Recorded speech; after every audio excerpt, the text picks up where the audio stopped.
Hello everyone. My name is Zakia Sewell and I want to welcome you all to the Southbank Centre and to this Woven Rhythms conversation curated by the wonderful Nicholas Daley. Now there's an incredible night of music, festivity, performances, maybe a little bit of raving ahead. And it's all kind of in a celebration of cultural fusion, cross-pollination and community. And this is where it all starts. So I'm very, very excited to be speaking to some legends, trailblazers, rule breakers of British music tonight. And we're going to be talking about punk and reggae and dub and DIY culture and politics and identity and hopefully some other things as well. And after our conversation, there will be an opportunity for you to ask any burning questions that you have. So tuck those behind your ears and we'll get to that in a bit. But now, let me introduce my wonderful panel. Here with me is Pauline Black, OBE, singer, actress, author, style icon, and queen of British ska. She's the lead singer of The Selector, a trailblazing band which pioneered the two-tone movement in the 1980s, bringing together ska, rocksteady, and reggae with punk and new wave sounds. Pauline. Here on my right, in a wonderful hat, is Wooloo, a producer, vocalist, and multi-instrumentalist from Brixton, whose debut album Loggerhead, which came out last year, fused punk, metal, and hip-hop influences with politically conscious lyricism.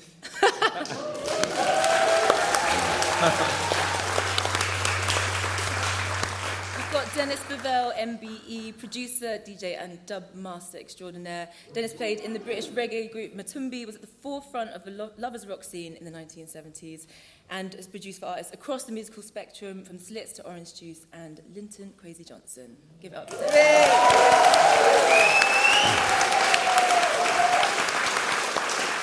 And last but not least, Delilah Holliday, a singer, songwriter and guitarist hailing from North London, although she's just moved south.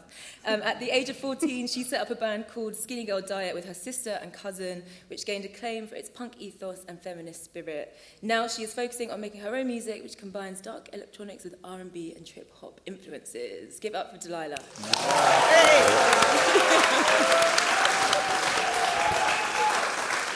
How's everyone doing? All good? Very well. Well and dandy. Happy to be here? Yep. Good. So, right, this is a conversation about music, and I know that Nicholas was really keen for it to kind of be an intergenerational dialogue. So, to begin, it felt right to ask each of you to choose a track from the previous generation that inspired you or somehow had an impact on your life. So, I'm going to play a little bit of each track and then ask you to just say why you chose it. Pauline, I think we're starting with you, so I'll play the track and then you can tell us what it is. Okay. Yeah.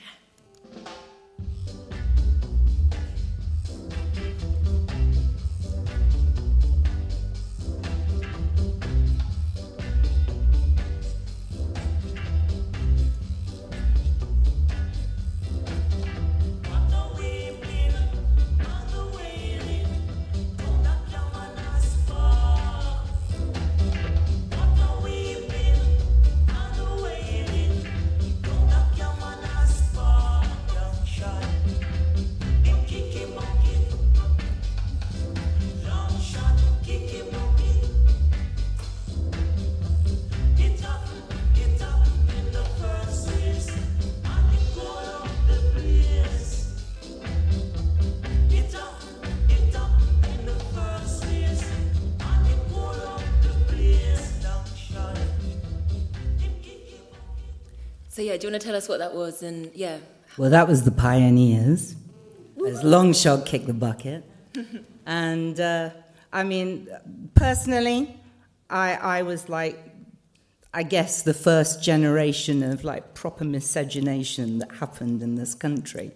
So to cut a long story short, I was the only black kid in all the schools I ever went to.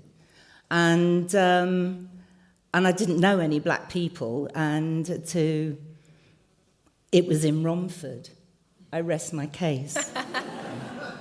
Romford was just like so awful. But it had a bright had a bright thing, because by the time I was 15, when this came out, there were skinheads at my school, because the catchment area for the school was Dagenham as well. And they had a fifth form common room. And they had an old red Danzette. And they used to go over there, and I used to sort of sit around, kind of being a mascot, really. And they never really knew how to take me. But they used to do this formation dancing to these kinds of tracks. And that was the first time that I ever heard anything like that. And I was absolutely smitten. And just used to dance to it. And, you know, so my claim to fame is that I was introduced to ska, blue beat, reggae, rocksteady by skinheads.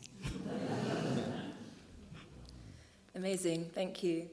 I believe we've got Delilah's track next. If we can cue that. Oh, yes.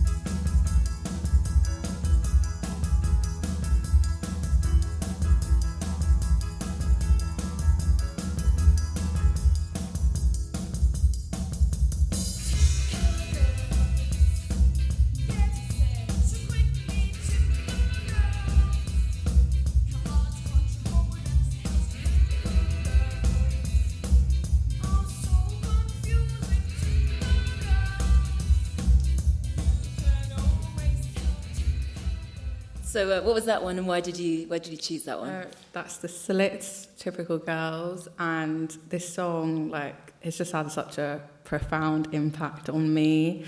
I just feel like it's still relevant to this day, and, you know, especially with, like, social media and just getting caught up in, like, what being a typical, you know, female identifying person is. But yeah, this song, I don't think I would be making music without the Slits, like discovering them. And of course, Dennis produced that track. I'd be guilty. But yeah, it's just the lyrics and the production. And I just love how the Slits were influenced by reggae, which is something I'm influenced by in my own music. Yeah, it's just a great song all around. Where did you first hear it? How did you discover the Slits? Well, like, that's my mum. I have to shout out Mumsy. She played it for me, and, you know, I heard it at, like, 13, and that's, like, quite an awkward age for a girl. Like, you're going through puberty, like, figuring out, like, who you want to be, and hearing those lyrics of, you know, like, fake smells and, like, I don't know what to wear. It's just, you know, it just really helped, you know, navigate that really awkward time. And with Skinny Girl Diet, our first name was actually Typical Girls. We named our band after that song and what would become Skinny Girl Diet. So yeah, it's just a very important song to me. Amazing. Right, let's go into the next one. I realise that I'm holding the button. I'm in control, so I'm going to press the Dennis's track.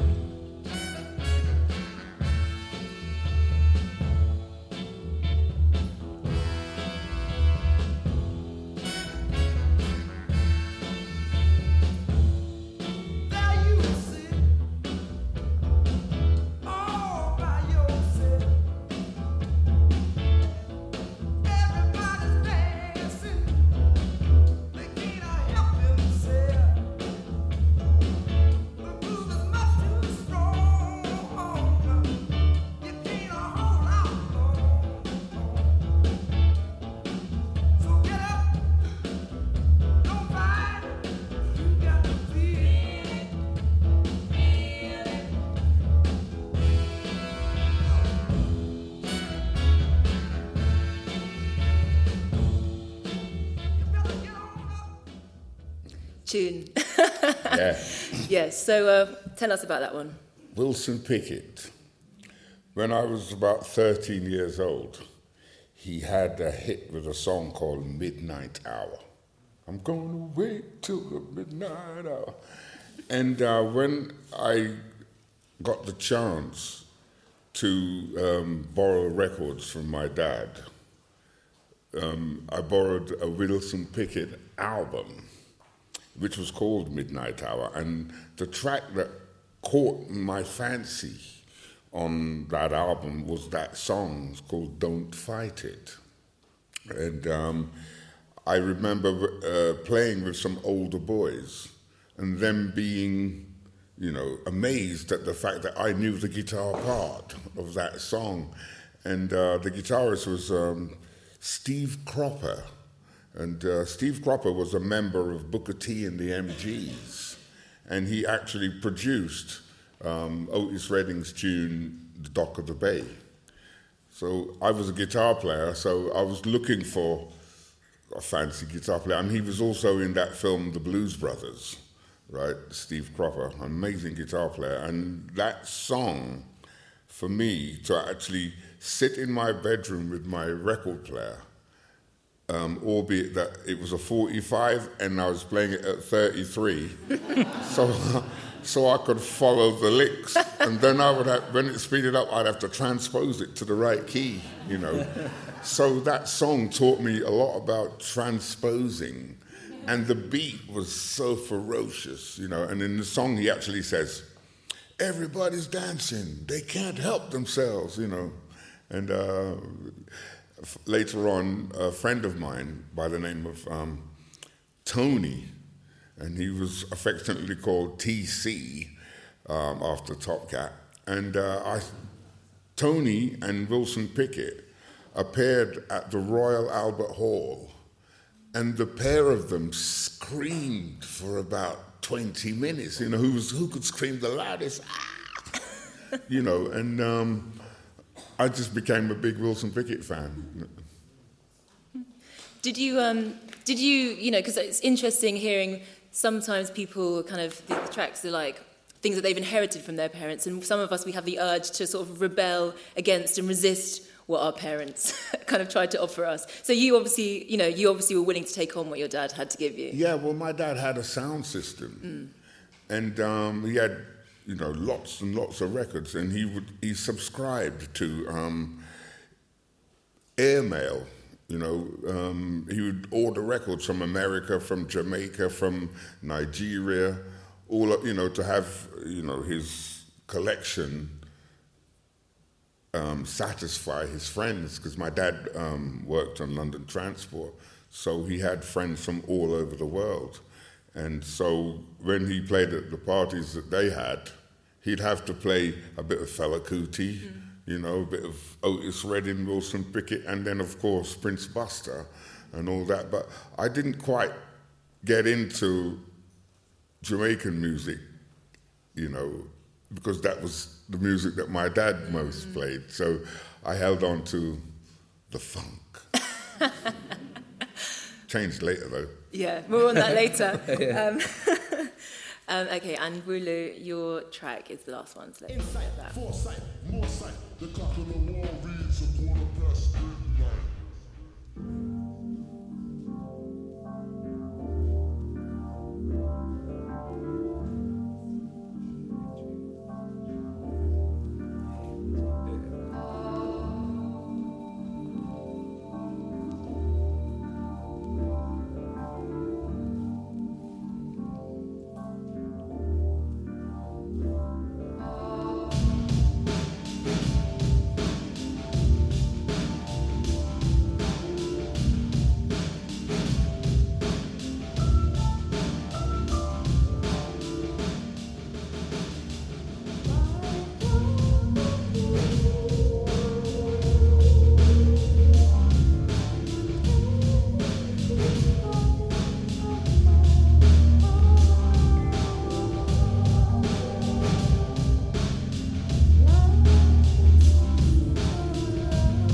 What a tune. Yeah, tell me about that one. Well, to be honest, I was pretty not sure what tune to pick, and I thought, you know what, let me pick something that allowed me to go back into searching through my dad's and my parents' music. Kind of like similar to what you guys were saying about, like, you know, my parents were like, my mum's a dancer, my dad's a musician. And growing up around all of that, I would hear hip-hop and I'd hear Fela Kuti and reggae and ska and all this stuff in the house. But because it was so normal to me, I was just like, oh yeah, I want to get into turntablism. I want to get into scratchy and all that sort of thing. And then when I first heard this tune on a film that my mum showed me, a film called Scratch, I heard this tune in the background, and it's by this guy called DJ Shadow, and I was just like, oh my God, this guy's playing all this stuff. This is amazing. And then I realized later on in my life, I was like, he didn't play it. He sampled it. I was like, oh. And then from there, I started digging into records and started going into all the music that my dad was into, my mum and my family. And I would, I'll pull out Bob Marley records and then find that the intros were like psych tunes, stuff to like flip on beats and stuff like that. So that tune, when I realized how it was made and all of that, it kind of pushed me into delving into all my parents' stuff and like a lot with different ears, you know what I mean? So that's kind of like where that tune sits for me in my creativity, you know? I just thought, you know, someone who can bring together so many genres and do it in a way where it doesn't have to be like, you know, the normal way of doing stuff, that's what I want to do. You know what I mean? So that's why it's really important to me, man. And it's just like a beautiful piece of music. It's just like, it makes you kind of think. And I found myself a lot of the time at home just listening to that tune and just lying on my bed thinking about, what would Andre 3000 say on this? Or what if Bob Marley had, like, if he's still alive today, would he be delving around in other genres to develop what he's doing? Because, you know, I was going to pick Concrete Jungle because the intro of that is so, like, not like how it comes in. And I was like, maybe that's it, but really, at the core of it, is the sample culture. And that's a big representation, that tune for me, anyway. So that's why I picked it. Because in a sense, you know, sampling culture it's a kind of intergenerational conversation, or it can be, because you're sort of taking snippets of these little fragments and echoes of the past and bringing them into a new context. Yeah, and it makes you listen, because, you know, I'm not necessarily, like, you might be in a record shop and just flicking through stuff, just trying to find interesting sounds. When you get home, like, you might find a piece. When you get home, you're putting on the whole record. I'm listening all the way through, like, on each side, so I'm taking in all these different kinds of stuff. I might pick a tiny little bit. I might not even use it. I might forget what I picked it up for, but I'm taking in all the different parts of so much music. Like a digger's or a producer's record collection will just go back years and just be trying to archive what came before them. You know what I mean? So it's dope. You know what I'm saying? Well, thank you all for sharing your selections, beautiful sounds. And I want to take it back to you, Pauline, because it sounds like your experience was slightly different from the others. Everyone else has sort of talked about this absorption from the parents, whereas you found your kind of musical family or musical community at a later stage. Well, I mean, if my influences had been my parents at that time, it would have been Peters and Lee. It really was that bad. There was one old radiogram that they had, and my dad used to sort of stick that on and get all kind of lachrymose about, you know, the way she sang and things like this. So, well, that's Romford for you. I mean, what can I say, really? So, I mean, it was different in that way. I had to actually go out there and discover it, and discover really as well what it meant to be black, and or my idea, if you like, of what it meant to be black, and take on what cultural things that I needed to, because at that time I didn't even really know what my parentage was. I kind of knew that my dad had been Nigerian. I kind of knew that my mother had come from Dagenham, and she was this sort of 17-year-old kind of white girl who got up the duff kind of thing. And so from that aspect, it was, you know, I could choose what I liked, but it certainly didn't come from my parents. And it actually came, by the time I went to Coventry, it actually came from kind of, you know, young black youth who were there, who were very much into Marley and all those sorts of things at the time, and wanted to start a band. a white guitarist, Neil Davis, who wrote a lot of the stuff for the Selector, which he formed originally, but just as an instrumental band, not with vocalists or whatever. And he had just been playing with some, people who then went on to be in the Selector down the Holyhead Youth Club in Coventry. And they were amazed that here was a white guy who knew how to play kind of, reggae offbeats and things. And likewise, he was amazed because he just thought the whole of black culture was really great. So into that came I at some point in time. And, we formed the band and off we went. Tell me what that kind of phrase two-tone means to you, and what did it mean then, and has your sort of relation to it changed? What does it mean now? Well, I'm wearing two-tone. This is Nicholas Daley's,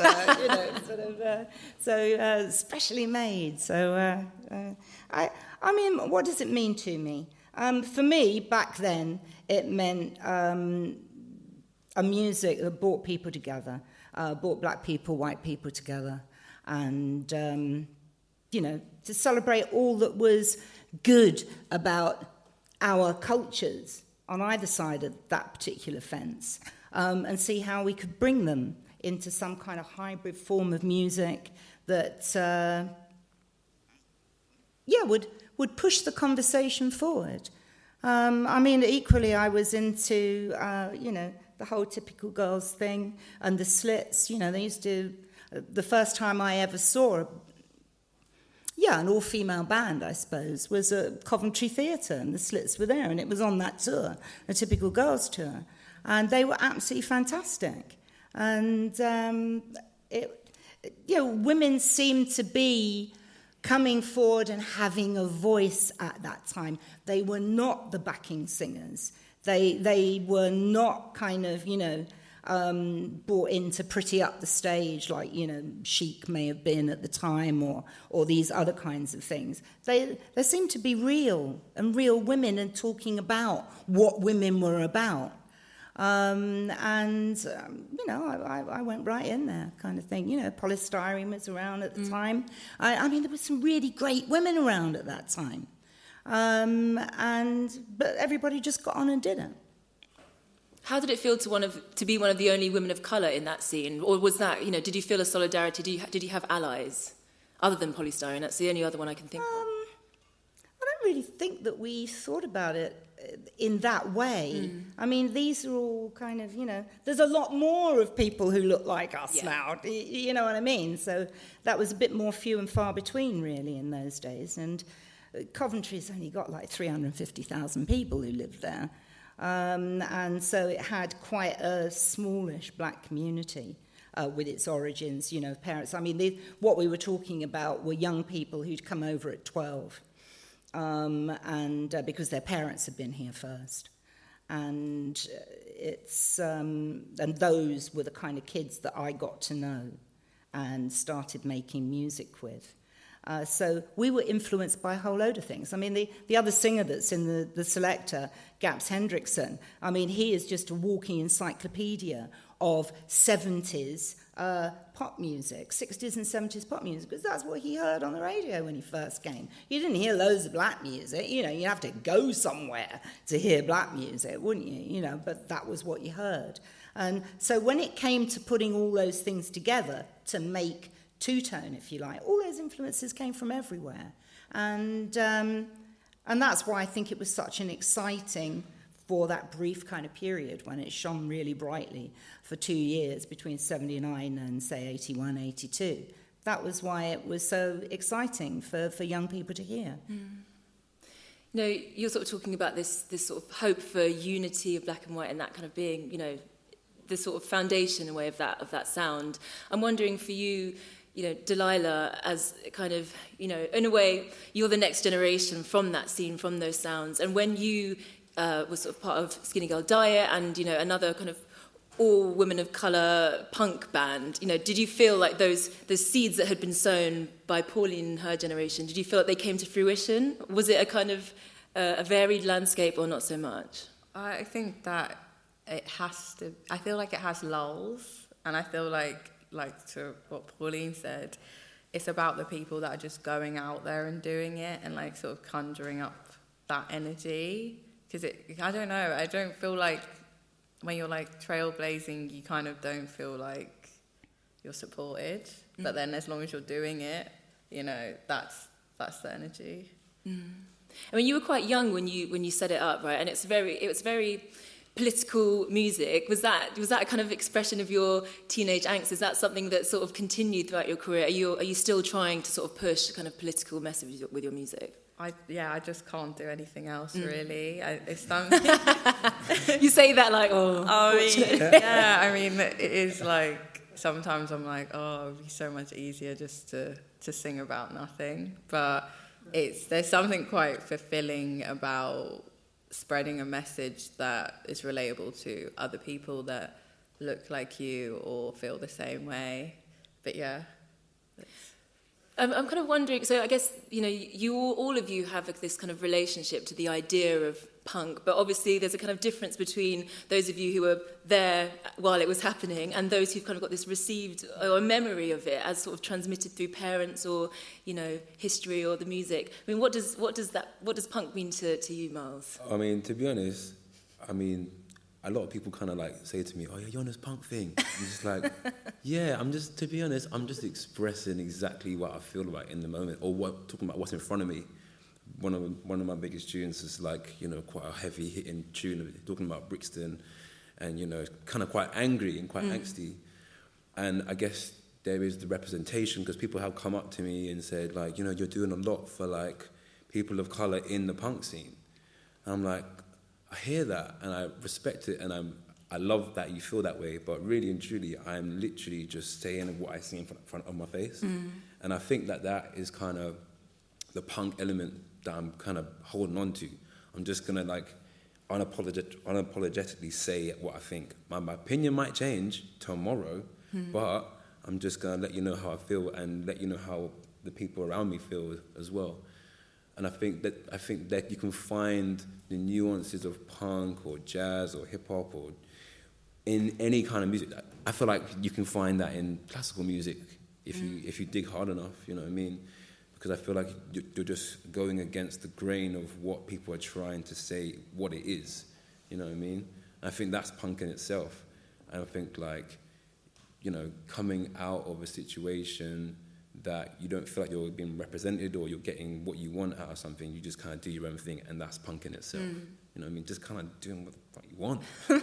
You know what I mean?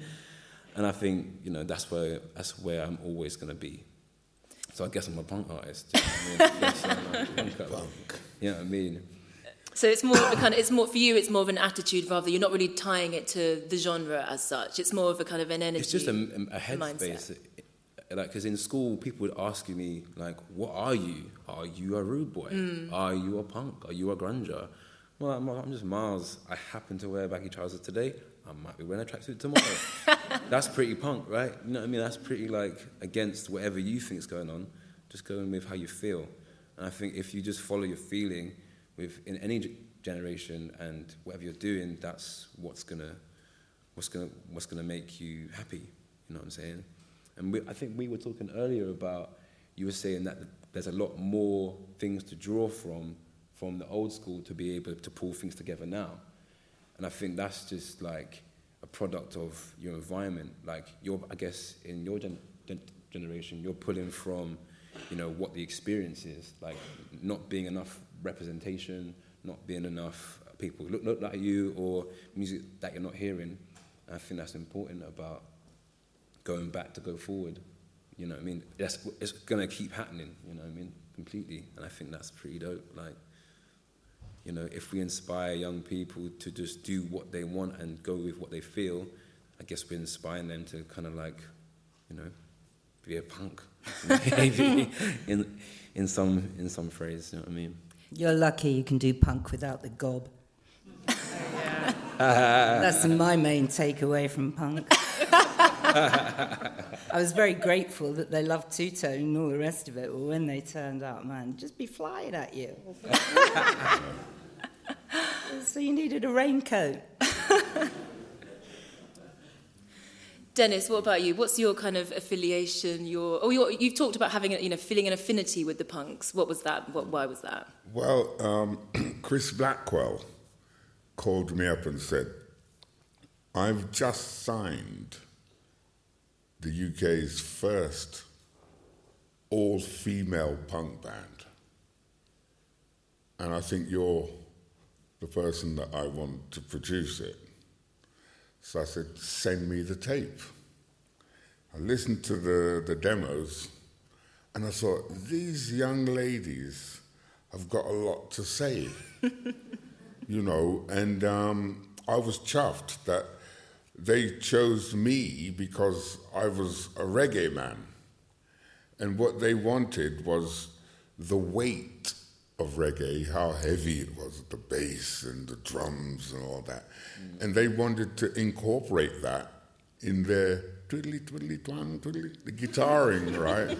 Because they had a sort of feminine touch, Viv Albertine on guitar. But then on bass now, Tessa Pollitt, she was very, heavy. And some of the lines that she played, I was like, I wish I'd written that. And that tune you chose, Typical Girls, they let me play piano, where I wasn't allowed to play any instruments. I was just the producer and to tell them whether I liked it or not, or try and guide them in the direction that they wanted to go with the sound. In fact, they confessed that when they heard Dennis Bovell was coming to produce them, they thought Blackwell had said Dennis Brown. So we went into the studio in a place called Ridge Farm in Capel in Surrey. And it was a residential thing.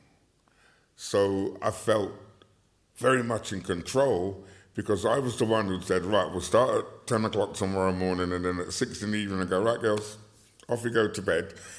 And Ari would go, I'm not going to bed. She was 15. And she would look at me and say, you're not going to work on my thing without me being there. Because she felt that I would wait till they'd gone to bed and then start twiddling things, Did you? No. I wanted to, though. Like, for instance, Ari had listened to this production I made, Silly Games, with Janet Kay. And she was intent on showing me that she could hit a higher note than Janet any time, And she was always all over the place. And whilst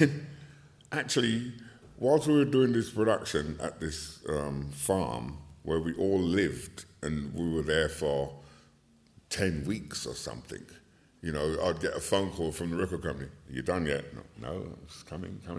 We got the instruments down, and we're starting on the vocals now, And of course, when we started with the vocals, Ari had such a range, and she could play lots of instruments. I mean, she told me that when she was a kid in Germany, when her piano teacher would put a coin there and a coin there, and she had to play all the scales without the coin dropping off.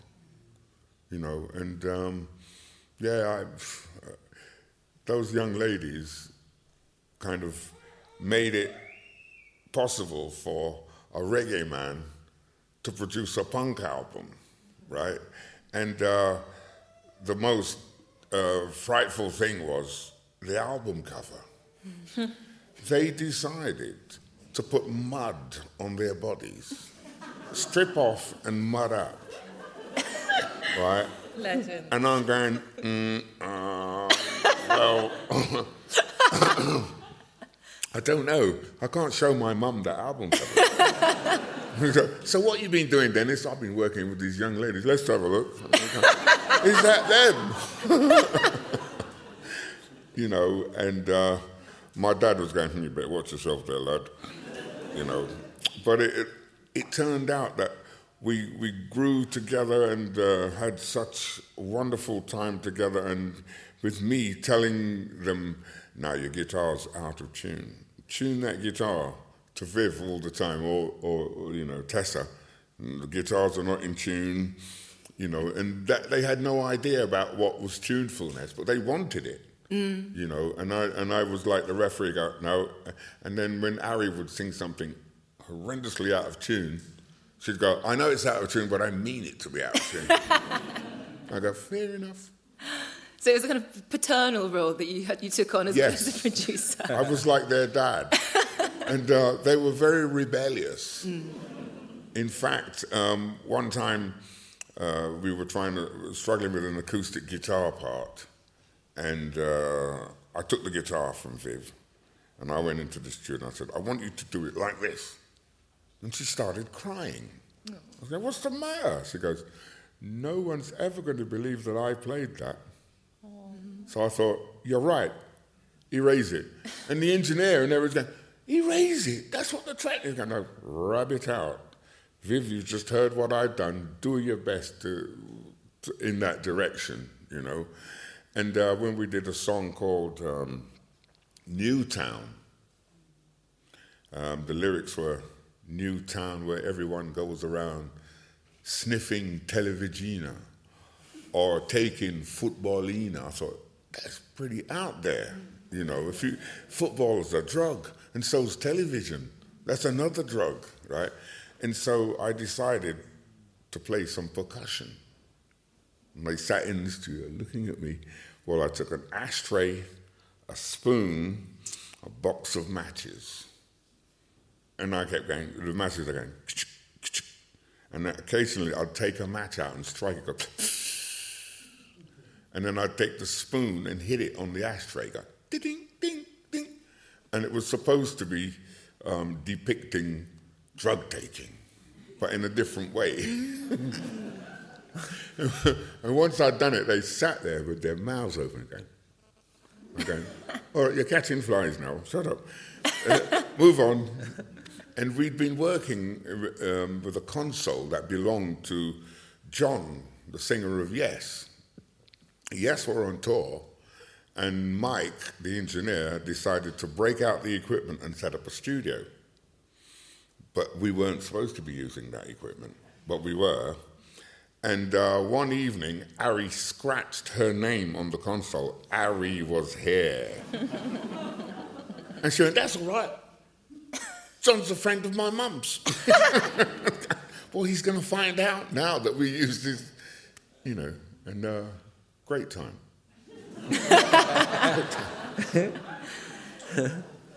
You know, whenever I sort of think about this sort of era of, you know, skinheads and punks and this sort of revive and this sort of, you know, surge of, you know, Jamaican music and reggae and dub, seemed like there was this kind of unity between black and white, between these sort of different tribes. Pauline, do you feel like, you know, is that true, or is that kind of, you know, a youthful, hopeful perspective and maybe lamenting what actually feels like a bit more segregated sometimes now? I think at the time there was a lot to bring people together. Mainly, I mean, you know, the racism of the times, Rock Against Racism, The Clash, you know, brought all those different strands together, started playing reggae in with their music. All of that was going on. And also you'd had a conservative government elected, so there was a lot to kick against.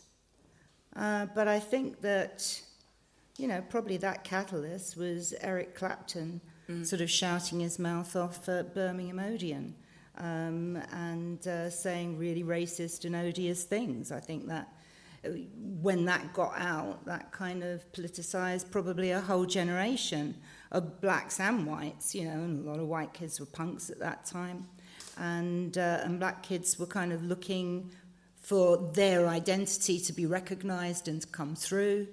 And so we found common currency in that kind of music that was around. So, you know, that mixing up of punk, of mixing up of, you know, early ska music, because reggae was already out there and that was kind of happening, and that was the scene, and that was very much sort of London and Birmingham centric.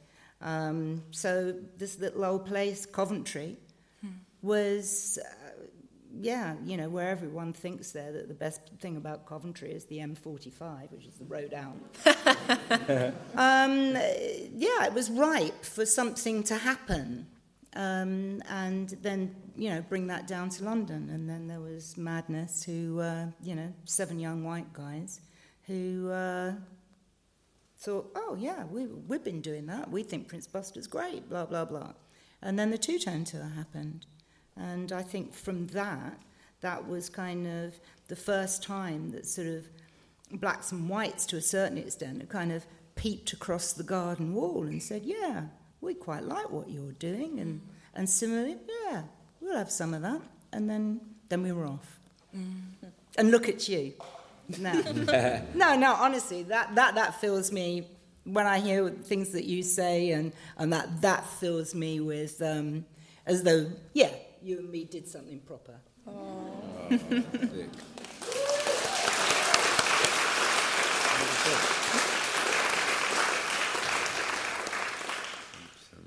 What do you think? Do you feel that those, you know, because actually when I think about the sort of music scenes now, although there is a lot more kind of hybridity and variety, I don't know if there's that same kind of unity, like people standing side by side, in perhaps the way that Pauline you've been describing. What do you think? I mean, to be fair, I kind of think the opposite. I definitely, well, I didn't go to university. I applied and then did something silly, so I didn't go.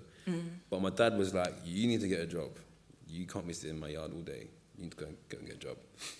So he kind of put me in touch with, he's brought some ideas to me. He was like, there's a studio in Brixton called Raw Material. You should go and check it out. I was like, I'm not good with the buttons and everything. He said, you should go. I was like, all right. There's a guy there called Tim Brown, this woman called Jenny, and a guy called JB. All kind of like, they've been working in this thing for a while. And I just basically spent from 23 or something to like 26 or so in the middle of Brixton. And that's where I sort of started finding other people that was into the same music as me. Because I used to be into like Flying Lotus and beatsy stuff, and I didn't really have anyone around the area that was into it. Everyone was either listening to So Solid or whatever, which is calm, which is blessed. But I found my community just from meeting some of the youngers and some of the guys from the area. And then this band came in from another organisation called not Tomorrow's Warriors, that's obviously a good thing, but it was called TMV, I think they were called. And it was these 4 black guys, a friend of mine called Reese now, that I still hang out with. They were just doing the alternative hip-hoppy stuff and few guitar-y bits and that. And I was like, where are you lot from? He said, oh, I'm from Brixton. Rafa's like, I'm from Brixton. Reese is like, I'm from Streatham.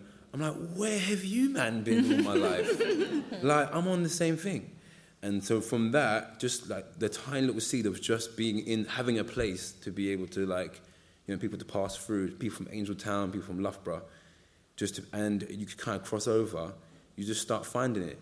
And later on in life, I bumped into Mansell. You probably know Mansell Brown and that. He used to live, like, he used to live 3-4 doors down from me. I didn't even know until like 10 years later. And he was like, yeah, it's kind of hard being a guy from the ends and being into metal, isn't it? I'm like, yeah, what are you into? He's like, yeah, man. Because obviously he can play, so like crazy.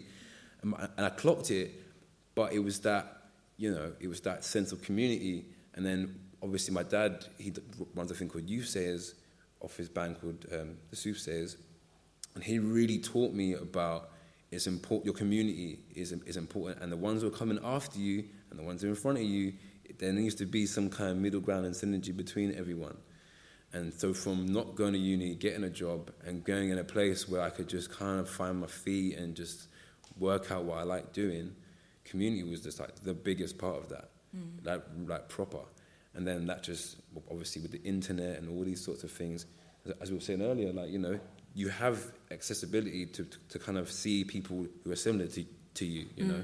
I was into grime and I was into everything that people were into in my area, but I found my community just like, you know, like in little stages, just from talking and meeting people and going to little events and to be honest, actually, to hanging out at Stockwell Skate Park, you know what I mean? Like, you just kind of find people that are into like a bit more guitar music and also into hip hop and also into reggae and also into ska and also into the things that their parents are, you giving them, but are also open to finding other people that are into the same stuff. So I think community is a massive part of it. And, without community, we won't be able to build and find out new ways of doing stuff. And I'm a firm believer of that. My cousin said to me, she was just like, Miles is the kind of guy who will, if he gets any success in music and makes money out of it, he's the kind of guy who would probably give his money away to the community to be able to kind of Noah's Ark his way through the people that are like into the same stuff. Because I'll be in the studio with young people and whatever, and they're like, I'm not too sure, I kind of want to do this thing, but it's a little bit not really against like what my friends are doing. I'm like, do that. If you like it, do that. That's sick. And you know what? It's £50. Go and get a lesson in the keys, and if you're into it, come back, we'll make a beat. You go and do your thing. I think that is like what I love about music and being able to give back to everyone. You know what I'm saying? And it's funny as well. Like obviously bumping into Dennis in the studio and that. And we were talking about it earlier. I was like, I used to live on the same road that he used to chill out with Linton. Do you know what I mean? And my dad and all of that. You know what I mean? So it's just like it's the rehash, and we're just gonna keep going. And I'm sure when my dad moved to Brixton in like the 80s and that with my mum, it was like that community. He's from Worcester, you know what I mean? So like coming to Brixton and that, he kind of found his community and people that weren't in Worcester that he found, he could relate to musically, and he passed that on to me, and I'm trying to pass it on to my brother and sister, and hopefully them on to keeps going, and I guess now we have community in our phones. You know what I mean? We can have like a WhatsApp group of guys in America and Streatham and Mitcham and whatever, but they're all into the same thing. So I think, that's where my head's at. Global, baby. Global knows up. Delilah, I want to ask you because I know that when I was sort of growing up, and I had this like split personality where I'd be like listening to all my kind of like grunge music and then my R&B and stuff on the side, but I felt I had to keep those worlds quite separate and private. When you were sort of listening to punk and stuff, what was your musical community? Who were the people around you, and did you feel like you could express all aspects of yourself? Hell no. No way. I used to be very like punky at school. I went to an all-girls school. I used to get bullied all the time, because I looked weird. And I mainly we started Skinny Old Diet, me and my sister, just so we had like somebody that looked like us and who could, say the messages we wanted to say. And we kind of found our community through the DIY queer scene in London. And then like Afro-punk kind of picked us up. But yeah, I think, you do, like, as Miles was saying, like, you do find your people. I think London, like, if you live here, you're very blessed because you can, just hang out or go to certain gigs and you meet people that are interested. And I feel like NTS as well, like, that's definitely opened up my world to people who have the same musical interests as me. But yeah. Yeah, do you feel like, because it feels like, there was unity in the tribes that people had back in the day. Because I feel like now it's nice that, we have access to so much more, there are fewer boundaries, but we don't have tribes. It's a bit more kind of individual than perhaps it used to be. Is that something that you've noticed shifting? Anyone? I was going to say, to be fair, I kind of felt like at a time there was like, grungers and the rude boys and all that in school. And when I got older, I was kind of thinking, I'm just going to try and make it really open. And I was saying to a few people, like when I was getting my music together, that is my direction. But when we started talking about it, I was just like, there's already people, like the tribes are not like as clear cut as like, the rockers and the this and that. It's like, like a good example of that is Lava LaRue. She's just like, her tribe is so multifaceted, like in the things that they wear and the music that they listen to and the stuff that they're into. So it's almost like, I feel like the generations has taken the barriers have kind of got more blurred and opened up, I guess, for friends just to be open to whatever they're into, And I feel like the tribes, as you say, kind of blurred lines. It's more like friendship groups that are accepting of, you know, a friend who's just into like far out left field music, but on the surface they might look like, you know, like a road don who just wears a tracksuit and drives an Audi. But like, you know, like Kobe and Mika and all of that sort of crew. It's a great example of that. Do you know what I mean? It's just like, that's just a friendship group that are friends, and they support each other in the fact of being into music. You can be into classical, you could be into some dub, but we're friends and we support each other. I think that's where it's at now, rather than it being so segregated. Because when I was in school, I was cool with everyone. I wasn't really like I guess I hung out with the grungers mostly, but I was just like, yeah, I'm from Shakespeare Road, mate. You know what I mean? You want to come get some rice and peas? Like we've got the same parent, you know, thing going on, but I might be into like, and you might be into the, you know what I mean? But we share that, you know. And I think like maybe my generation has made those sort of lines like less straight. It's just way more open. That's where I think about it anyway. Don't know if you guys think the same or you know what I mean. I feel like social media has kind of blurred the lines a bit. Like I feel like, as you were saying, everything's so accessible. So, you know, like for me personally, I'll look at pictures of like Pauline, and then, or I could look at, you know, I can find anything I want. So I feel like there's a lot of mixing going on in our generation. Yep. When I decided to be a reggae man, it was considered professional suicide because the groups that were around at that time played a little bit of everything. And I said, no, we're just going to concentrate on reggae, right? And I'm from Barbados. When I went back to Barbados, people were curious, why are you playing reggae? You know, because there, reggae had not been really, you know, it hadn't really blown up. And as you can see, I mean, our biggest singer's Rihanna, right? And people were going, well, why are you doing that? And I was like, I'm doing it because I can, and I want to, you know. And our first gig was in Alconbury, at a U.S. Air Force base, where there was Royal Air Force and U.S. Air Force a combined base. And we got a first gig to play for the American section of it, and we were told, don't play any reggae. Right? So we came on with a Booker T and the MGs song. Hey, it's like came on the next tune. Stick it up, mister. Rain. Right, and then you could see the look on the Americans' faces. Like, what's this? Is this some kind of island music? And we said, yeah, this is how you dance to it. And we got the crowd going. And we had 2 gigs that night, one with the non-commissioned officers and one with the officers. So when we got away with that in the non-commissioned, right, we were told, when you go to the officers' mess, don't play reggae. Right? So we went on, like what, the first tune, a funk tune, right, you know, warm and chill the atmosphere.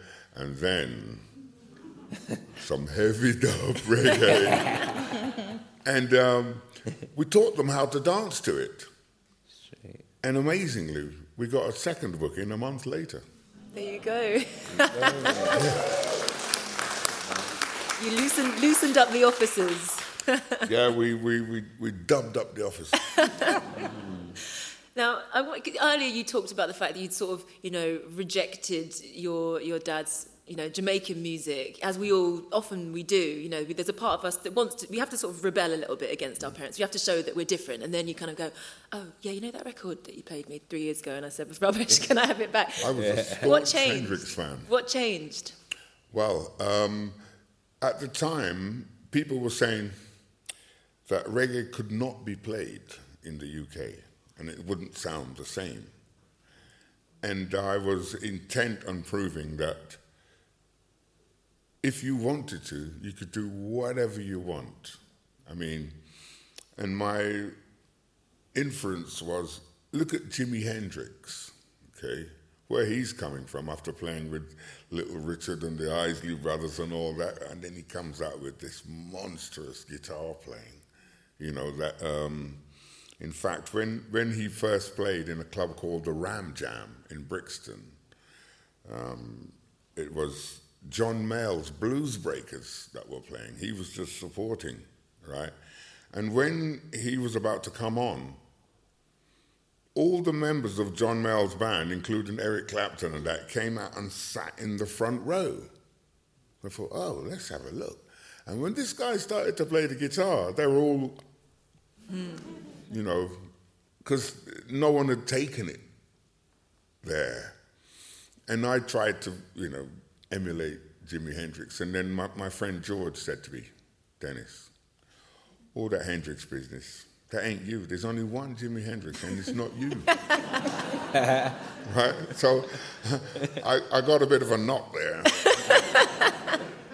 And he said, look, the next big thing is going to be reggae. And about that time, I was 15, 16, and it gave vent to dancing with girls. Mm-hmm. Not just like that, but hands-on. So I thought, this is the kind of music I want to make. And then the old blues dances. I was fortunate enough to work in the art room at school and help print the school magazine. So I knew how to do typeset. I did typography. And I was approached by all the sound systems like Cox and Duke Reed, all the big sound systems, to print their invites to their blues dances. So I knew where all the blues dances were going to be, and I would share that information with my friends. And then the school had a recording studio, and that studio was built to do sound effects for the school's drama group. And I was quite high up in the drama group, but then when no one was looking, I started sampling tunes. And a hit record at the time was Bob and Marcia, Young, Gifted and Black. And I'd been reading that George Martin had been doing loops with the Beatles. So I thought, good idea. So I borrowed a couple of bars out of the version side of that tune, edited it together, and then I got one of the teachers from the music, because we had a full orchestra as well. I was fortunate. My dad made me go to that school, and I'm very glad that he did. And I got one of the masters to play trombone and flute, and we did a dub version of Guantanamera. Right. Yeah, and I took it to a blues dance one night, and there was a sound system called Jim Daddy. And Jim Daddy was, playing, and I said, Jim, put that on. And he put it on, and he went, I guess it's mine. How much do you want for it? I'll give you £3. So we took the £3, right, and got a taxi home. And that was the beginning of me sampling bits. And there was a Booker T in the MG's tune called Bootleg. So I figured, well, they called it bootleg. It's to be bootlegged. Straight. Yeah, straight. Amazing. Pauline, you talked about this sort of moment, when in the 70s and 80s, this sort of moment of, the Conservative government just coming in, Thatcherism, there was a very politically charged time. do you see resonances with that sort of moment and the sort of moment that we're in now? And, you know, do you feel, you know, obviously at that time, music was a vehicle, a way of people connecting, a way of people resisting. Do you feel like it sort of can work in the same way now? I'd like to see it working in the same way now. I'm not young anymore. Don't lie. You know what I mean? It's kind of, when you're young, you have your own speak, you talk to each other, you're doing things, you're not letting kind of necessarily the older generation know what on earth is going on and stuff. So I can't really speak in that way. I'd like to see that happen. I'd like to see people get rid of this charlatans that are running us basically at the moment. You know, because the future is theirs, and they have some very tough decisions to make, and those tough decisions are always made easier if you've got some really good music going on at the time, just to kind of, you know, soften everybody up to those ideas and all of that. But do I see that? I can't say I honestly see it, but I hope it's there. And there's one thing I know about having lived so long is that there's always some music happening somewhere which is progressive. It's never goes into music that, well, you know. So there'll be somebody somewhere who's doing that kind of thing, you know, in the same way. It's like when you were talking about when we went to America for the first time, we'd find ourselves in the Midwest or, you know, some bloody place in Texas, because we were a mixed band and all of those things, going on after a wet T-shirt competition. And most of the people who were in the audience were white and wearing 10-gallon hats, or however many gallon hats they wear, and wearing cowboy boots. And they'd stand there puzzled, looking at us, thinking we've never seen anything like that. Because you've got to remember, that was about 10, 11 years after the Civil Rights Movement. And we all know what went down during that. And so you really felt like you weren't preaching to the converted here. You were going to have to convert these people. And normally we'd always have them kind of, you know, dancing away, not knowing what they were necessarily dancing to, but because it was such an infectious rhythm, they didn't really check the lyrics. So that was fine. Just as well, really. Subliminal messaging. Yeah, exactly. And then, you know, likewise, I'd always wanted to play in New Orleans. We got the chance to go to New Orleans and play.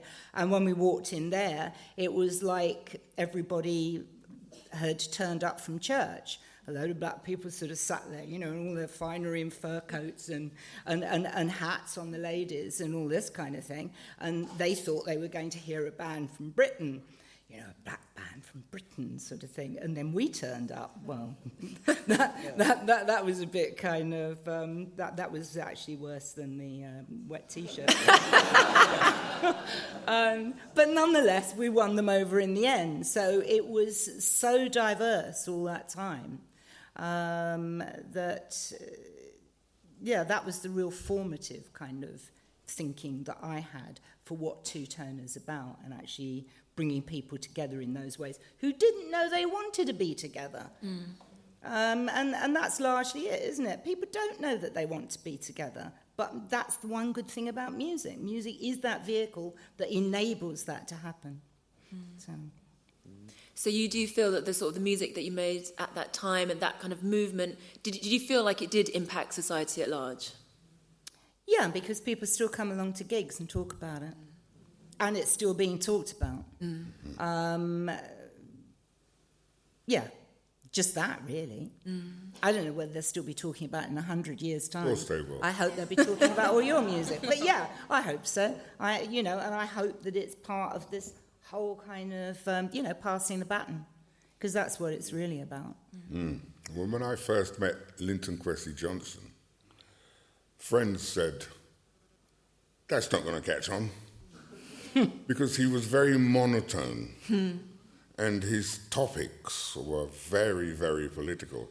In fact, there was a time when there was a program that we made for telly, our program was taken off to be replaced by a political broadcast by the Conservative Party. Because they felt that anyone who listened to Linton would not have voted Conservative. And I'm sure they're right. Yeah. And Linton, when I first met him, he presented me with this poem. So, England is a bitch. I'm like, what? England is a bitch. And then when I dug deeper into it, he was talking about someone who'd come over and been working on the underground. He goes, me also work on the underground.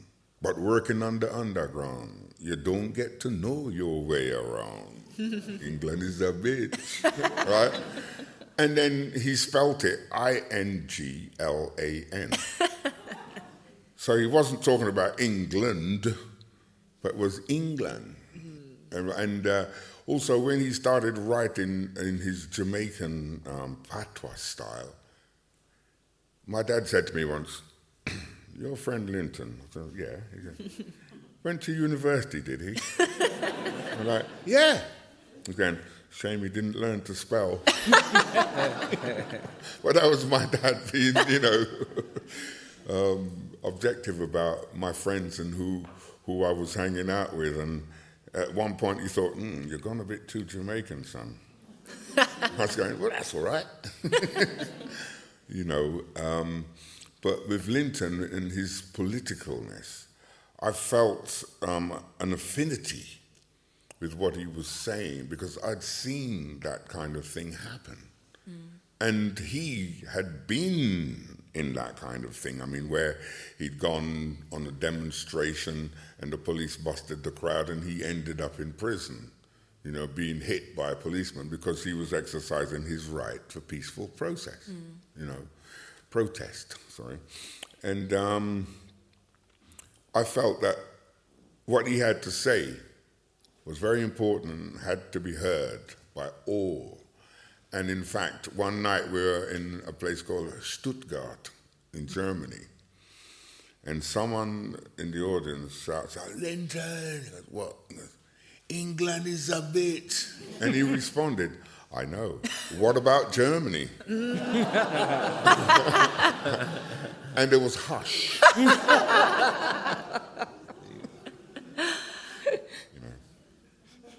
Incredible. Well, it still is a bitch, unfortunately. Hey. Hey. I mean, Miles, we've spoken before about, because with your last record, you really found your scream. Yeah. And we've spoken about the fact that you when you're on tour, you were sort of inviting people up to come and partake in this sort of collective scream. 100%. As a way of sort of letting it out, Yeah, man. Because when you're like making kind of hardcore-ish music, or you're screaming in school and whatever, like you're chatting to bridges and that, you like this, don't you? That stuff, that kind of stuff. And it's like, yeah, okay, obviously you can kind of like relate that to being sort of like talking about dark stuff and being kind of weird or whatever. But it's an exfoliation, man. It's like sometimes you can't describe it in words. Sometimes it's literally just like you might feel better afterwards. And I kind of like, before I do a gig and stuff, I'll go in the crowd and I'll just kind of meet people and some people wouldn't really know if come there to hear the album or whatever. And I spoke to this one guy, and he was just like talking about one of the tunes and expressing how it spoke to him on a level that was completely what I wasn't going for on the song. And he said it helped him through like a few times of in his head a bit too much. I said, listen, man, look, there's a mic on the stage, when we play South, which will be the last tune, which will be like the scream tune, if you feel like it, just come and grab the mic. In fact, grab the mic. If enough people jump in the crowd, you know what I mean? Just because it's like, I'm not just doing it for like, some people to be like, oh, have you heard the screamy guy? I'm doing it because it's just like, when I was recording it, I was like, I was with my friend Phoebe, and I was like, Phoebe, I don't even know how I feel about, or how I can write down. I'm not like a rapper, or I'm not like great with the lyricism, but sometimes it's just like, nah. And I would come off the stage most of the time after finishing that tune, just tired, just like ready to go to bed, almost just like I've just, been to the gym, what I mean? Because I feel like I've got it out, and sometimes I've got to find myself in that headspace to be able to deliver it. But I feel like there's always going to be someone out there who can relate to, or who might need that. You know what I mean? Not just for the sake of what I'm saying in the song or whatever, because what I'm talking about in the songs is about Brixton, about gentrification, and feeling like my ends has just completely changed over like the last 10 years. Like, oh, where's Pizza Hut gone? It's now, or where's Red's records gone? That's how I feel pissed off. Do you know what I mean? But someone else might just have a day of like, I need this, so just invite it out, man. You know what I mean? Let them people express how they feel. It might be in England is a bitch. It might be in that sort of like dialogue, or it might just be in like it can be a proper solemn song, but you're getting something out of it, and that's what I'm always trying to express, man, and just try and encourage people to do, because I've put out a song where I'm screaming loads. The next record, trust me, it's chill. It's so relaxed. Solo folk guitar. Yeah, that's the vibe. That's actually the vibe. I'll be buying it. Yeah, you know what I mean? But there's inside all of it, there's something to get. Like, I'm just trying to let something out. I'm just trying to let emotion out. I'm trying to like relate to anyone. And it might not be the lyrics, it might be the notes. Like I was playing a song to my friend's son a couple of years ago. Wasn't singing anything, but I was just kind of playing. He was like 9 years old. He just started crying. I was like, Riley, you all right, bro? He said, why? This chord's so sad. I was like, I don't know, man. I'm actually thinking like it makes me feel quite good, actually. But he's getting that from the thing, so you kind of like sometimes try and lean towards that. And I guess what we were talking about earlier about the punk thing. That's why I can feel like the jazz can be punk, because I was chatting to a friend of mine a few years ago. His name's Quake Bass. And he spoke about a band called United Vibrations, and it's a guy called Kareem. And get me, broccoli. And he said to him, like, because he's in a band called Speaker's Corner, when they were doing that, he said to him, instrumental music is going to be the future, bro. Like, almost like dub, you know what I mean? It's like taking away the lyrics and letting the emotions and the stories come through the notes and the movement of it. That's going to be the future. And when he said that, I was just like, bruv, you know what? You got something there. And I'm dyslexic. I'm crap at spelling, you know what I mean? But I will play the guitar and play one note. I can play the same note, bend it, play it a little bit soft, but you might know how I feel or what I'm trying to say to you. You know what I mean? I feel like that is... I think I went on a tangent then, but yeah, that's where I'm at. You know what I mean? Well, also because that record was sort of, it came out of a time of extreme tension, the pandemic, sort of political upheaval. We're living in quite trying times, and it feels like there is almost a sort of collective need for that scream. There was the sort of sheeny 90s and early noughties, and it feels like there's that kind of grittier sound is sort of coming back, or at least in the sort of scenes that I feel sort of connected to. Is that something you're aware of? Is that something that you've kind of noticed, Delilah? Yeah, definitely. I mean, I just moved to Deptford, and I thought all the, apart from the Brixton Windmill, there wasn't really any punk venues, but I completely forgot about the Bird's Nest, and I'm very lucky I get to hear the hardcore punk all the time. But unfortunately, with gentrification in this city, there's a lot of DIY venues that have been closed down just in the last decade. But I think it definitely comes down to people using their initiative and getting together, Wooloo, Miles does, and I definitely feel like in the pandemic there was a need for going against it. It's I tried so hard to organise. I was just and a friend of mine showed me a video of someone's music video. I was like, we need a truck, with an open back, and we're just get in the back, get a generator, and just drive around and start playing music, because people need to hear this right now. But we didn't do it, because but we did other stuff, and I feel like around the pandemic and I feel like everyone got to slow down and got to be like, you know what do I want to do? I don't actually want to do this job no more. I want to, I feel like that was a real time that needed to have a voice. And I feel like there was a lot of things came out of that, positive things. as well as lots of negative things, to be able to, pave the way for a different way of thinking, I think. I think that's what it was for me, to be honest. I think that, out of mad things come, diamonds in the rough, man. Out of, rough with the smooth, all of that sort of stuff. I think it's important to be able to just, find your voice inside the mist of a madness. You know what I mean? Preach. You know what I mean? Absolutely. And actually, to be honest, in the pandemic, that's when we actually went to go and write the record, because we managed to go over to Norway, and it was like being able to watch what was going on in London from a faraway place, like literally watching the TV and in the studio, like, that's mad, innit? Like, converting it. You know what I mean? But we were locked away so it was a really interesting time. Yeah.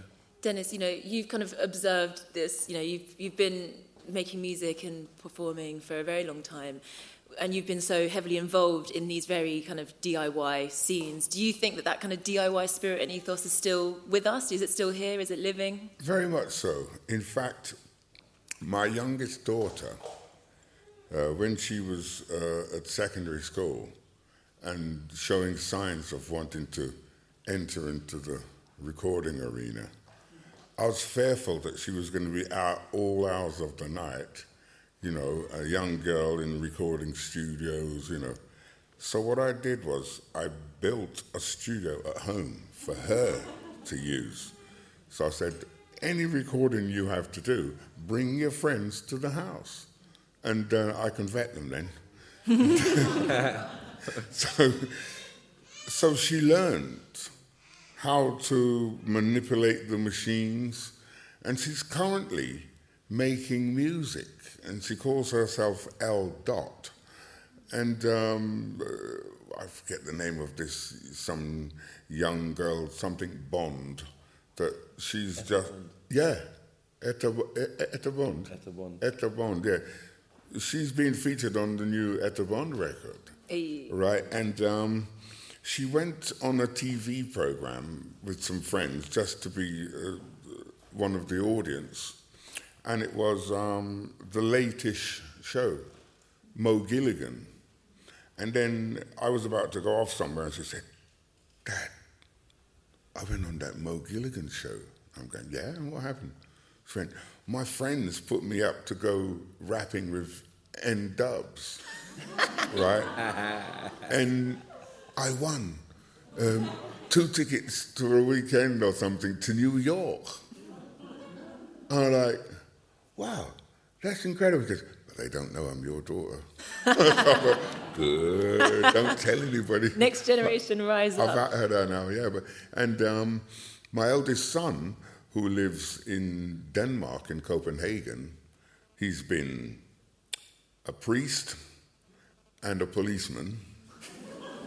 Well, the other way around, he was a policeman first, and he said to me, "You and Linton are always going on about how the police are corrupt. I'm going to do something about it from inside." I was like, "Son, you're going to get yourself killed." And he was working for the Police Complaints Authority. And I said, "You're definitely going to be in trouble because the public don't like you because you're a policeman, and the policemen don't like you because they know that you're a policeman's policeman." And then he said, yeah, after 3 years, he resigned. So what are you going to do now? He went to do his master's in theology and became a priest. And after about 5 years or so, he said, "I'm fed up with this." And he started making music because his first degree was at Westminster University in music. And I thought, yeah, my son's played trombone. I was like, yeah, that's my boy. And I took him around to, he joined the youth orchestra, right? And I had to go with him where he was playing. He was only like 12 or 13. And then one day at a concert, in a quiet piece of the music, I heard, and I say to his sister, "That's your brother." She goes, "How can you say that about your own son?" When he comes off, I say to him, "Did you make that horrible..." He goes, "Yeah, I forgot there was a quiet piece of the music and I was blowing out the trombone." Now, he's just finished a video And he said, Dad, you've got to be in this video. So I'm going, no, make your tune by yourself, man, right? He's going, no, you've got to be in this video. So he's come over and he's rented an open-top car. And 8 o'clock that morning, when we're supposed to do the video, it's pouring with rain. And he said, don't worry, I've got a weather forecast, the sun's going to come out at 2 o'clock. I'm like, all right then. And he calls me at 1:30 and he goes, right, you ready? And the sun comes out and I find myself in an open-top car driving around London through Buckingham Palace. And when you see it, and people go, where's that? And you go, London. And the sky's so blue, it's unreal, you know. And this tune, it has a kind of dazzling effect. And he's just written a new tune called Stranger Than Fiction. And it's all about the epidemic. And he's saying that there was policemen on patrol saying that the world is closed. And I'm thinking, man, you're writing some lyrics here, dude. You know. Sorry to cut you off, but I'm just worried. We're a bit running low on time, and I know that if people want to ask questions, we probably might have time for just a couple. So, are there any questions in the audience? And if you could wave your hand around so that I can see you, we should have time for a few. Oh, there's one. The person in the there you go. There's always a bit of pressure with the questions. I'm trying to formulate it, but you talked a lot about, your experience in musical and political movements, and comparatively how you feel now with, communal endeavors to have a political voice as, a youth.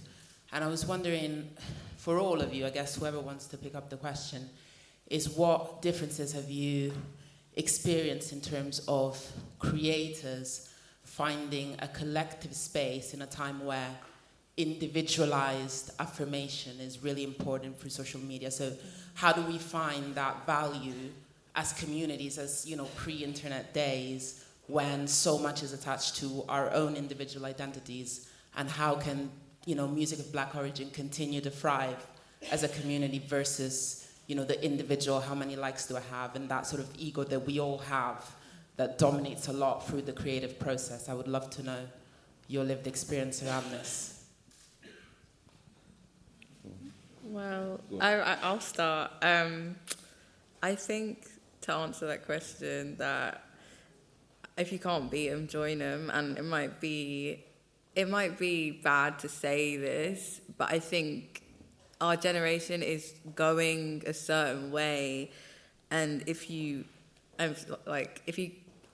can go against the tide, but I think if you bring that activism to social media in a genuine and authentic way, it can work, and you can reach people that you might not even reach. So it's a bit of a gift and a curse, I think, in that sense. But yeah, if anyone wants to add on to that. I definitely think it's a gift and a curse in terms of I don't really go in there unless my manager's like, bro, come on, give us some story, give us some information about yourself. Because I feel like you can get stuck in the death scrolling, man. You can just be there forever doing it, and then thinking, oh, they're doing really well, and how many numbers have they got? It's natural, right? But I feel like if you've just got a collective sort of trajectory among you and the people that you love creating with, just to kind of ignore it, then it will play in your favor. It'll be like, oh yeah, we don't do that. And then people will be like, oh yeah, you're into those guys who don't do that. It's kind of dope, right? We should maybe check that out too. So it's a bit of a, give and take, because I want to be speaking to people that or younger people from my brothers and sisters' generation, but they are on the phone, man. You know what I'm saying? Yeah. But I guess just the same way that we have Bluetooth headphones, I know young people who want the headphones with the wires because they look to what was before and trying to have a connection with that. So I guess it's a way of how to, find your feet in both worlds and kind of remind people that there was a life before all of the sort of likes and all that sort of crap, man. Because it's just kind of long. really. I just like to talk to people. I mean, it's not really. I'm really not that good at Instagram or any of those kinds of things.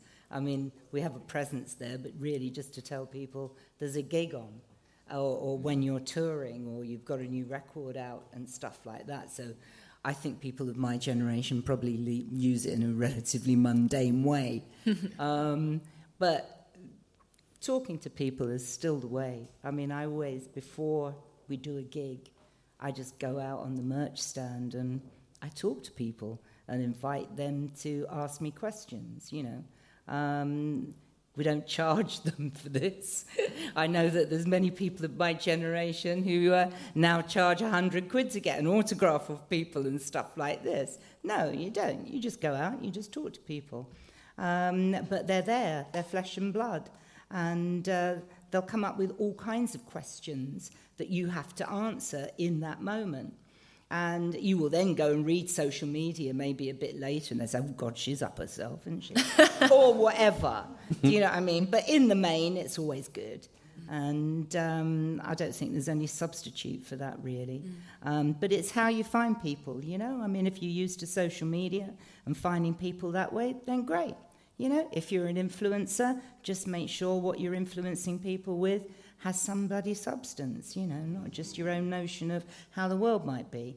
It's just that, really. Well, I've been dobbed into lots and lots of groups where people are sending me and I don't read any of it. When I wake up in the morning, I thought, right, now's the time to clean my phone. Off. And then the one time that I read something, it was an email from a man called Peter Smith in LA, and he was telling me that he was managing. I knew Peter from the days of the Beastie Boys, and he was telling me that he was managing a rock band called Spoon, and that they were interested in doing a dub album with me. So I was like, oh, I'm glad I didn't rub that off. And so the only way that we could collaborate on making this dub album, they're in Austin, Texas. So I'd go to the studio at 12 o'clock, and it would be 6 a.m. for them. And then by 6 p.m., they'd be awake and talking to me on WhatsApp about what they liked about the mix or what they didn't like or what they wanted me to redo or something. And I found that without social media, without WhatsApp and that, I couldn't have done that. I mean, Mr. Greenwood, Johnny Greenwood, called me up one day and said, Radiohead is no more. We've got a new band and it's called The Smile, okay? And we've just recorded our first single. I mean, I'm good. He's going, I'm sending it to you with a view to you mixing it. In fact, here are the stems. I could hardly say no, you know. And then after about 9 mixes, when he finally said, it's glorious, I thought, stop there then. But all that was, you know, communicating on social media. Now that's fine, but when people get on and rant about things, I think, at first line, I think, rub off that. Hear, hear. I'm wondering, have we got time to squeeze in one more question? Yes, okay, brilliant. You've all spoken eloquently about the past and you've delved into technology. So I'm just curious, across all of you, the impact of AI and its ability to appropriate music culturally. So what we're now in is a new dawn, and just curious as to how you respond to this new dawn of AI. It worked for me because I've just been mixing some new Max Romeo songs. And in one of the songs, the publisher had got Max to sing these tunes, and one of the tunes is Kingston Town. You know, Kingston Town, that song. UB40 made a big hit out of that. And Max Romeo's just done his own version. But I spotted that when he said, "When I am king, surely I will need a queen and a palace and everything." And he had said, which made me think he was dyslexic, he said, instead of saying "and a palace," he went "and a place." So I thought, hey, that word is palace, not place. So I can't mix the tune because it's not the right lyric. The publisher suggested AI, and we made it work just to say the word palace. And I think it's fine.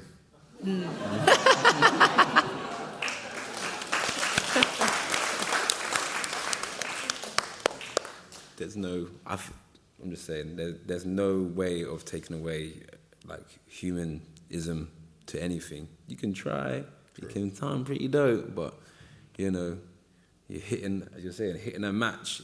I mean, mate, AI can, it's not ever gonna, it will try, but hey man, I guess it's that whole thing of like the love for doing it yourself, the whole DIY culture. You can never get rid of that. You know, a computer can try it, but they're only going to try and imitate what they think a human is going to do. But maybe AI is DIY culture. Eh? Maybe AI is DIY culture because you can download True. and do it yourself. Ah, you're right there, mate. Yeah. Just throwing that in. Yeah. Oh, cool. Sharp, Miles. Then. You could be You're right, though. Frank Sinatra. 100%. I guess we're the generation of LimeWire. You know what I mean? Okay. So I guess that there's a DIY thing in there too. I just kind of see it as it's here now. Yeah. It isn't. I mean, when the internet first turned up, no one knew how to use it. None of us did. I mean, you know, trying to www. I mean, it was ludicrous at the beginning, and now none of that is. We've all learnt the language, and we've all found new and wonderful ways to use it. And I think maybe look at it in that way, that there are ways to use it, but we've got to kind of sort that out. And maybe in 10 years' time, we'll all be sitting here, well, some of us might be sitting here, and talking about AI as something that actually helps us as opposed to hinder us. I think we're just looking at all the negative aspects of it at the moment because we haven't sorted out yet what may be the positive aspects of it. So I would err on that side. I mean, people listened to Crystal Sets once, didn't they? You know what I mean? And no one thinks that's a good idea, do they? The punk and rebel in me wants to just keep going and keep taking audience questions until we get kicked out and dragged off the stage. Can we get away with one more, or is that the end? Is that the end? One more, yes. Okay, so let's hope it's a good one. No pressure. Who? Oh, I don't know. Can you, Michael? You decide. Thanks. I know Miles through sound system culture. So in London, South London, Unit 137, he's got a lot of connections with people from there. But I wanted to ask Miles, what? Because I think that sound system is the biggest sort of unifier at the moment in the reggae sort of scene in London and beyond. I have friends that are middle class people from sort of Dorset who I'm really close with and see more times a week than my friends that I speak to see London all the time. But yeah, what do you think about sound system culture and its importance and value in the future? I think someone mentioned I was doing some work with a few friends of mine, and I think that sound system from where it was back in the day, it's like going to church for some people, you know what I'm saying? But I feel like that bringing together of community is what I would take from it. Because, I mean, as you're saying, Unit 137, back in the day, it was Only Joe, and it was a big scene at the Jam in Brixton. But it wasn't just, people doing reggae and ska. It was opened up to a community that liked that kind of music, but was also liking the peripheral stuff around it. And again, I guess it just goes back to community. And I feel, and as I said earlier, I think community is one of the biggest nurturers of new stuff, you know what I'm saying? So I think it's very, very important to be able to learn from what that did for the generation before us and taking it on and seeing what it can do for, the future. You know? Yeah, the sound system was definitely the unifier. Because in blues dances, that was the first place you'd see people of all different denominations and colours and all that coming together to dig what was being played. Yeah, man. And like, you know, you got rave culture that will kind of apply to, like, you know, people staying up all late and maybe getting a little bit naughty with other things and that. But, you know, like one of the like most euphoric moments I ever had was going to Shaka with my with my girlfriend at the time, with my dad, with my stepmom, and it wasn't just like, you know, get a ticket, walk in the rave. It was like there was patties, there was tea, there was a place where you could buy records, a place where you can go and chill, and we were there till 7 a.m. just because of that level of like atmosphere. Yeah, man. And just it wasn't just about going out and like buying a ticket, going for a rave and just going, all right, cool, that's done now. It's like I felt like I was at home. I felt like there was that kind of like hugging energy, and there's people from all different kinds of backgrounds there. Yeah. So yeah, rest in peace, Shaka boy. Rest in peace, Shaka. And long live the sound system. Yeah, man. Yeah.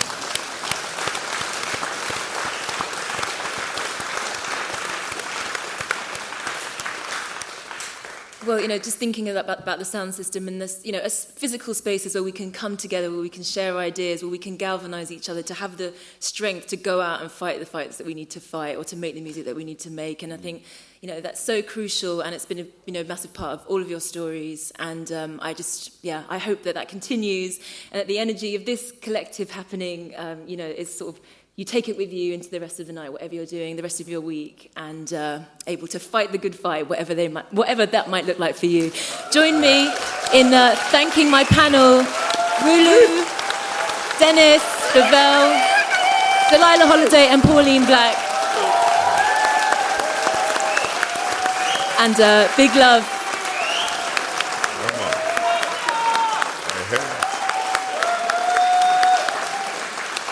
And big love, of course, to Nicholas Daley for inviting us all to share in this conversation. Big up to Nicholas, yes. And have a wonderful night, whatever you end up doing.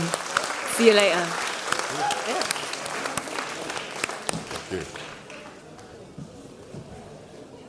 Yeah, man.